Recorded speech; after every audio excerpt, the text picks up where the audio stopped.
welcome to our Conversations with Industry Legends. I am so pleased to have Tori here today with us. She's been in the industry for a very long time, and I'm going to let her introduce herself. Tori, why don't you tell us a little bit about yourself? Hi, my name is Tori Van Voorhis. I'm the founder and CEO of Second Avenue Learning, and I'm also a mom, which is actually a pretty big part of why I created Second Avenue Learning. I used to be a classroom teacher, and I had this shocking epiphany one day that we were using Stone Age technology in the 21st century, and thought that there must be a better way to incorporate 21st century technology to improve learning outcomes. And I really wanted to find ways to incorporate teaching practices that would engage and inspire students and to help them, keep that creativity and passion that they have when they come into school throughout their educational experience. And so I created Second Avenue, which is a metaphor for an alternate path to learning in 2006. And here we are today. It's 2021, and I can't believe it's been 15 years. Congratulations, that's amazing. So why not entertainment games? Why educational games? Oh, so my first, and maybe it's because my first computer game was a punch card game, and it was all about math and spelling, and I had a blast doing it. But as a mom, I really looked at how play is truly a child's first teacher. And entertainment games are great. I play them with my kids. They take the controllers out of my hands and tell me that I'm not very good, um, especially with the first person shooters and or any of the driving games. But I can actually drive better than they can in real life. Um, so I wanted to truly find a way to harness that power that games have to teach and engage and inspire. And that's why educational games. And, it was a response to current educational practices, which were really founded. I mean, some of them go back to Plato and Aristotle, right? But we really codified the education system in the United States during the industrial era. And we've flattened out the interaction in our classrooms to such a degree that we're not really fostering that inspiration, creativity, and problem solving that you get through play and games. And so if we take some of the best practices in teaching and learning and we marry them with digital technology, we have an opportunity to create new things that can really help students connect with material and have that aha moment that might launch them on a career in physics or in history or in the world of medicine. You never know what's going to inspire. And so it was based in my classroom practice where I was the teacher who was always trying to design a game to get kids up and moving around a classroom to learn. And then I was always doing item analysis on my tests, which sounds crazy, but like I would, if a bunch of kids got the same question wrong on a test, that was a reflection on my teaching. And so then I would go back and reteach that. And then I had this idea that, like, hey, if we could take the data from a game and look at where kids were struggling, we could actually scaffold in a game how to get them over that hump. So we look, it's sort of this marriage of play, curiosity, and learning and data that can really allow us to create something special that gives teachers an insight into what students are learning and gives students a way to actively connect with material. When they get immediate feedback Oh yeah, as well, instead of waiting. awesome, right? And Yeah. like, and in games, the stakes are lower. So much of school right now feels high stakes, right? And in a game, you get to play and fail and try again, and maybe you laugh because you ran off the cliff or, whatever it is, and it's not bad. So we need more of that in education. I'm not saying we don't need tests, right? We absolutely have to know whether or not somebody's learned and whether or not our current structure of assessment is the best way to analyze that as a conversation for a completely different day. But during that learning process, you should feel free to explore and play and try and experiment, right? So some of the games that we design have your ability to design your own level. What could be better than getting to design your own game level to show that you understand Newton's laws, right? And you have to do a lot of trial and error and experimentation to get that down. And you end up internalizing that material on a much deeper level than you would if you just memorized the vocabulary and were able to answer multiple choice tests and make it through a single lab. Yeah, So that's wonderful. So with all of those benefits in game-based learning, why do you think we don't see game-based learning in more classroom? What's the biggest challenge that needs to be overcome to really see a wide-scale adoption of game-based learning in every classroom? that's a great question. And I think we are starting to see scale, but I think there are four problems, and I can't give you just one. I'm sorry. That's fine. First one is that teacher preparation programs need to be updated. They need to look at what practices have evolved and include better research methods, and also teach teachers how to incorporate new, what's known in the education world as interventions, into their teaching practices, right? And so until that's done, incorporating games is going to be seen as a nice to have or something that really excited teacher is trying, and it's not part of standard practice. So that needs to happen sort of at the root, right? We need to back up and say, okay, how do we adapt our professional development curricula for new teachers and design new professional development curricula for existing teachers to give them really deep insight into how to best integrate these into their classroom. The other thing is that teachers and districts really want to know that the materials they adopt work, right? And one of the problems that we have right now is that the research that we need to do to demonstrate the efficacy of a game-based intervention is super expensive and takes a long time. And so we need to be able to reduce that cycle, and to find ways to fund and normalize that research. Because right now, everybody's designing their own protocols, it's super expensive, and you have to find school districts that are willing to participate.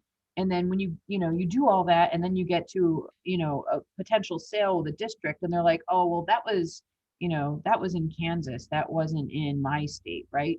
And so we have to create a way for people to understand the process for researching and demonstrating the efficacy of games, and we have to bring that cost down.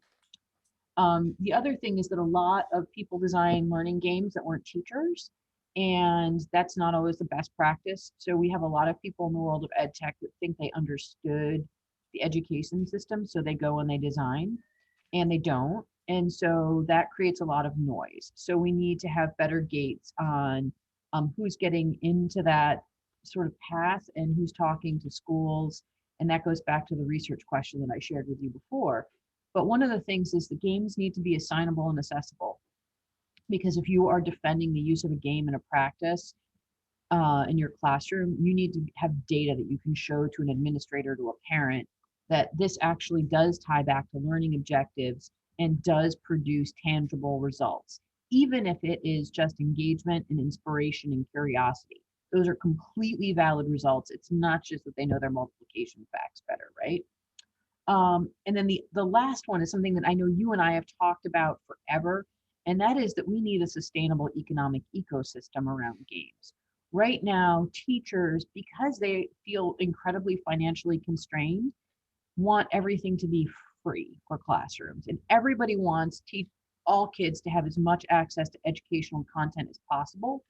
However, it takes a lot of resources to design a serious game. It takes a lot of resources, like we talked about, to research the efficacy, and then you have to maintain it. Just because it exists in a cloud somewhere doesn't mean it should be free. And right now, serious games end up as sort of like this asterisk footnote line item in a school budget that makes it very difficult for teachers to find the funds or the district to purchase this at a district-wide level. And the only way we can do that is if, as a games-based learning community, we agree to adopt some standards around the way we share data out and all that sort of stuff, so that people don't have to go to all of our individual dashboards to see results. But we also need to have some understanding from the education community that there is inherent value in this, just like there's inherent value in a textbook. In fact, I would argue that we hold games to a higher standard in terms of efficacy research than we hold textbooks to. Um, but we have to compensate the developers and the people who are maintaining them, because tech evolves really rapidly. Every time I turn around, browsers are being updated, devices are changing, and we have to keep this live. And we also are working so hard to make everything accessible for kids who, have visual or audio impairments or motor skills. And keeping all of those standards up to date is also incredibly expensive, but it's absolutely the right thing to do.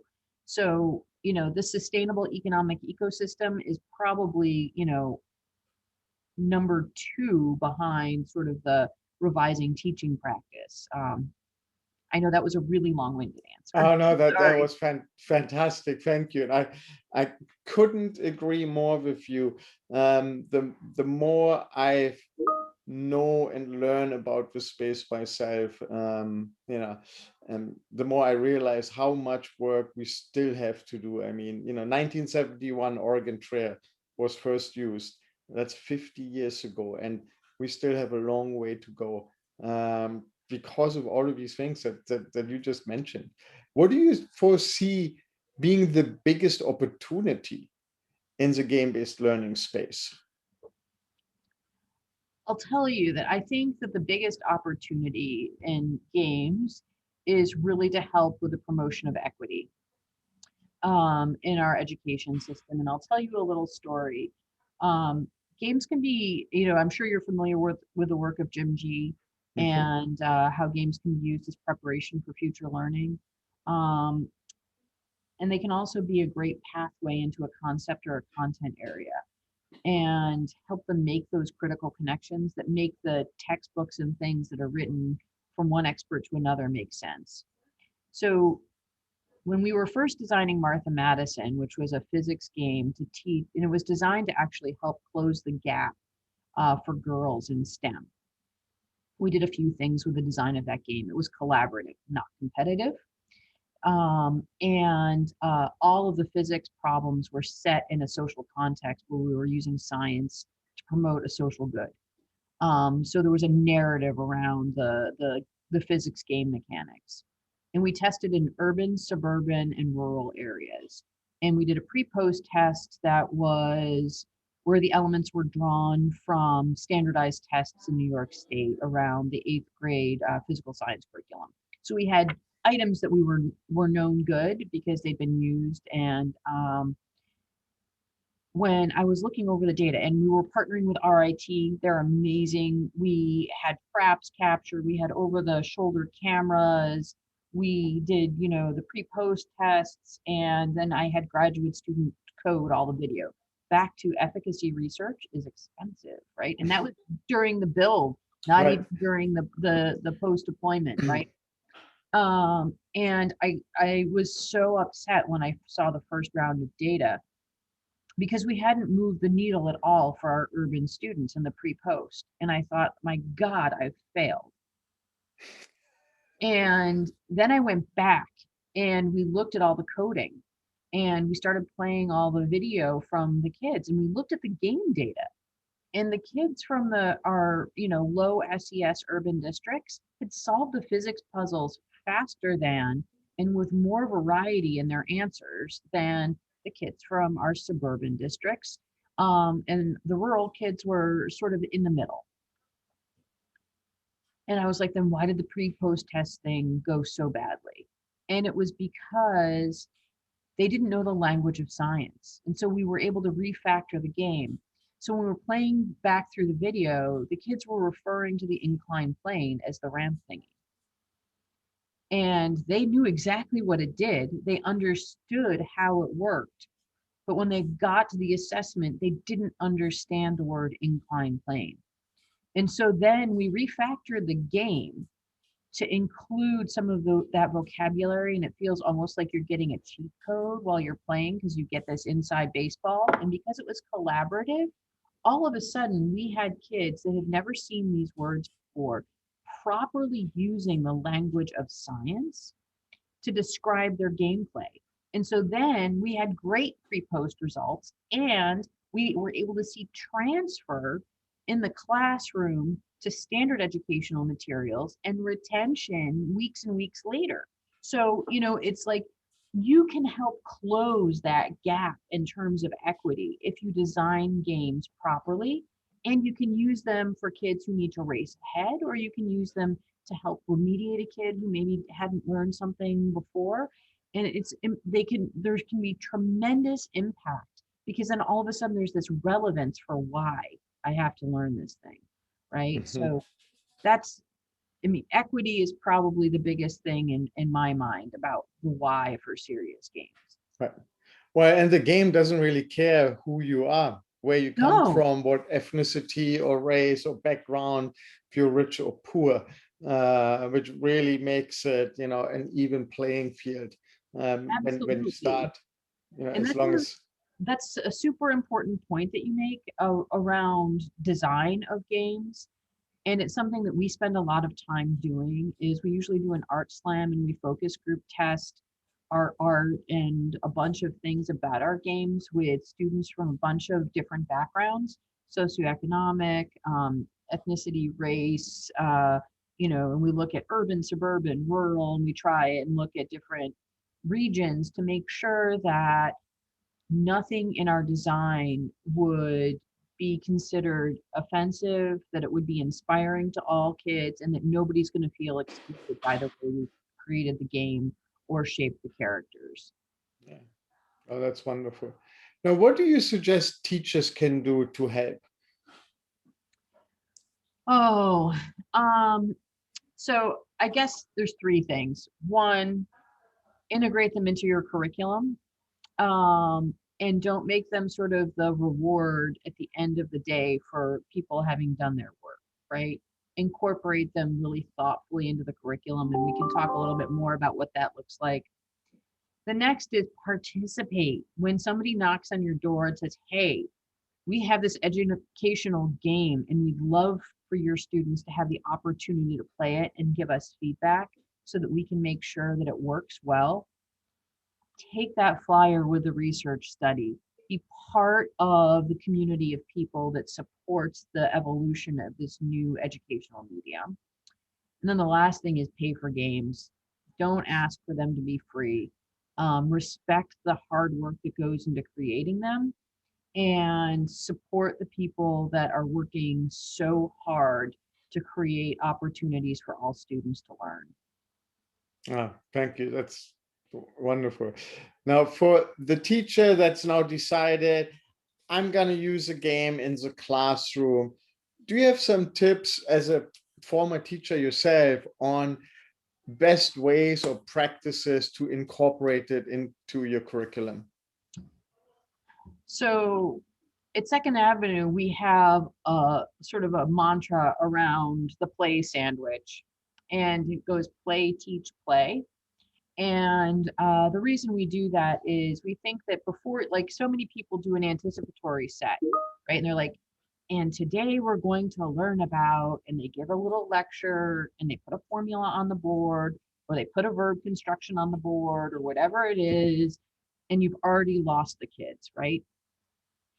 So what we suggest is that you engage the students first in play, and then you do a debrief with them. What'd you learn? What'd you think? And then that can serve as an introduction to your standard anticipatory set. Then as you're teaching, you can use your traditional lectures, workbooks, labs, etc. And as a teacher, start pulling connections from those things back to the game. Because if it's a well-designed game, you can make those connections. And then before you get to the assessment at the end, invite the students to play the game again. You will see that their strategies for playing the game may have changed, that their results may change, and that the questions they ask after playing that game again may be different. And it's a great way for them to get to look, sort of bookend their experience with the content and prepare for an assessment, because now you've created sort of a non-threatening, someone like not a summative experience, but a formative experience before a summative assessment where you get to have that fun dialogue again, shake out any other misconceptions, and really then move into a more formal assessment mode. And the other thing that you can do is you consider doing it in small groups at the beginning if you're not sure about classroom management. Um, I would play the game yourself before you ask your students to play it. And most teachers are not like, they don't feel like gamers. I'm going to tell you that most educational games don't rely on Twitch speed mechanics, right? Like they are designed to be playable by all kids.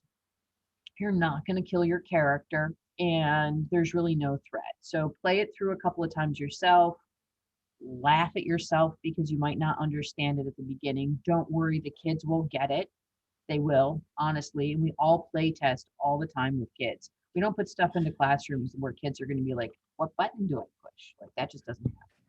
So, and then, try it. I would, and look for games that are, connect to your curriculum and that you can then, have that conversation with your students afterwards. Um, those are the things that I would do. That these are really, really wonderful suggestions. Some of them I'm actually gonna steal from you if you don't mind. Now, Absolutely. there are many teachers taking part in this course, in-service teacher, pre-service teachers, and some of them I'm going to look at this and say like, well, I like to adopt games, but I really want to make games with my students in the classroom, from a simple board game or card game. Um, what tips would you give to a teacher that's thinking about designing their own educational games with their students? That's a fabulous question. Um, First of all, I think they need to pick the media. Card games, board games, and video games are all so very different, and they should play a bunch of different games in the media that they want to create something in. And then I would tell them to really focus on the learning objective that they want. Just like all good pedagogy begins with the end in mind, what will the student be able to fill in the blank at the end of this lesson, right? That is critical because all of your design decisions after that are driven by tying it back to that learning objective. And when we design, we have a cross-functional team, which is why I have 25 people plus subject matter experts. So you need a learning designer who is different from an instructional designer because in games, the student is the center, not the teacher, right? So it's a change in position. Instructional design and learning design are different because one focuses on the teacher, the other focuses primarily on the student. People don't like to hear that, but it's true. Then you need a subject matter expert. Just because you've taught it doesn't necessarily mean you're the subject matter expert. You need an artist. And if you're doing something that is in the computer world, you need a software developer. You also need to think about game design. And game design, you could pick up something that is sort of a known path, right? You could, look at something that's been done before and adapt it to your game. So you could do something like Battleship, or you could have something like um, Shoots and Ladders, which is a really simple counting game for kids, and adapt it, right? That total fair to thing to like look at prior art and think about how you might adapt it to work with your curricular material. And then you have to think about QA and accessibility. So at the end of your build, you've got to make sure that it works for everyone. And QA in the world of video games is it has to work on all the platforms that you said. There can't be any user experience surprises. And there's always a content and editorial QA to make sure that we haven't introduced any misconceptions, right? If you break the rules of gravity in a video game teaching physics, you've introduced a misconception, and that is an unforgivable sin in the world of serious games, right? And then we always test for accessibility. And in the world of video games, that can mean everything from working with JAWS and other controls to make sure that it works for somebody who has different impairments. And if you're creating a paper game or a board game or a card game, make sure your font sizes are what they need to be, that the contrast is there for the text, and that you may have, you may need to create some materials to support an aide who would be working with a student who has any visual or mobility or hearing impairments. And the narrative has to be contextually relevant. Don't forget narrative. And then, because games are all about a story, right? You Sunk My Battleship was about the Cold War, which is where we began the conversation, right? And chess is one of the first educational games ever. It was designed to teach, young men how to be leaders and warriors. So we've used serious games for quite some time, even Mancala, right? Um, the other thing is to look for ways to tap into intrinsic motivation and not just sort of sparkles and spangles with extrinsic motivation. A multiple choice question with an animation and sparkles is not a game. And it's fallacy to say it is. So, and you can read Csikszentmihalyi, you can look at a whole bunch of cognitive science around sort of keeping people engaged, constantly adjusting that level of difficulty to keep somebody moving and learning and challenging themselves. That is a critical thing when you're designing games. And then the other thing is that think about the design of the game in terms of whether it's single player or multiplayer, and whether it's collaborative or competitive. Games can be collaborative and a lot of fun. And if you design a game in a classroom that is collaborative, you have an opportunity to really build some of those social emotional learning skills that we so desperately need to do more of in classrooms today. And kids love to do that. When you think about like what you hear on a playground, you hear kids saying things like, "Oh, here, you can play with it now," or "Oh, it's my turn." And they're taking turns, they're sharing, they're working out the rules.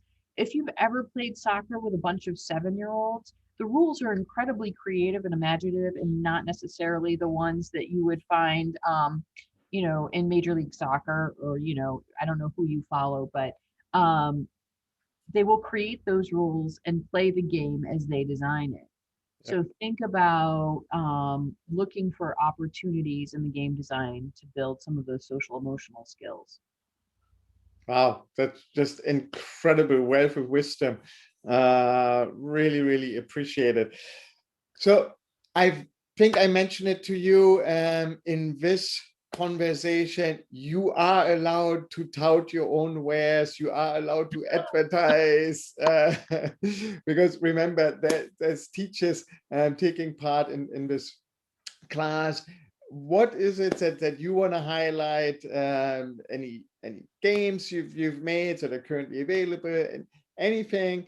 This is your stage. Oh, okay. Well, first of all, there's Martha Madison, which is a game for middle school physical science. It's got great research data behind it. It's available for classrooms now to use. You can use either keyboards or Xbox controllers. I guarantee if kids walk into a classroom with Xbox controllers on a desk, they're going to be out of their minds excited. We have this game being played in schools all across the country, and in some of the toughest neighborhoods, we have testimonials from teachers about how impactful it is. We have something else called Election Edge, which isn't really a game, but it's great data visualization and interactivity around the election process. It's nonpartisan and it's all data driven. If you can get a free teacher account, just go to our website and you can do that. We also have our Voices for Suffrage application for our history teachers, and that is out there right now. And we've gone to great lengths to include women from all walks of life in the telling of the suffrage story, including women of the Haudenosaunee who actually served as inspiration for the suffragists. Lucretia Mott lived among them for a month, and she got to see exactly what a matriarchal society looked like, and a lot of the things that showed up in the Seneca Falls convention in 1848 were drawn specifically from that experience. So those are all the different things that we have right now. We also have Martian Math. It's going to be back on the App Store any day now, which is an augmented reality game to teach math fluency. And there is no penalty for wrong answers, and you get to create environments in augmented reality. So that's a lot of fun too.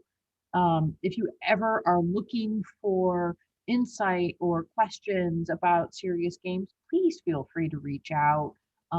Andre has all my contact info and would always love to hear from educators. If you want to even just try something with us or participate in a research study, that would be fine. If you would like to participate in any of our studies on our website, there's a button in the on it that says like play with us, and it's for a program called Game Changers. And we ask teachers to register there, and then when we have materials that are ready to play test, we reach out to that game changer list and we ask them if they would like to play. And right now we're actually looking for play testers for a game that we're building in conjunction with a faculty member, funded by the National Endowment for the Humanities, that is around the preservation and teaching of the Oneida language, which is super exciting for us too. So that's what we've got right now. We're always building something exciting and new, and would love to have partners in our design journey. Well, thank you. And all the links are being posted as we speak, embedded in the video here, so everybody can immediately follow them and has them. With that, thank you so much, Tori. I really, really appreciate your time this morning and sharing your tips and tricks and your wisdom with everybody. It's very, very valuable. It's totally my pleasure. It's great to see you. I can't wait till we can actually see each other again in person. And best wishes to all your students for a really successful class. Thank you. Thank you.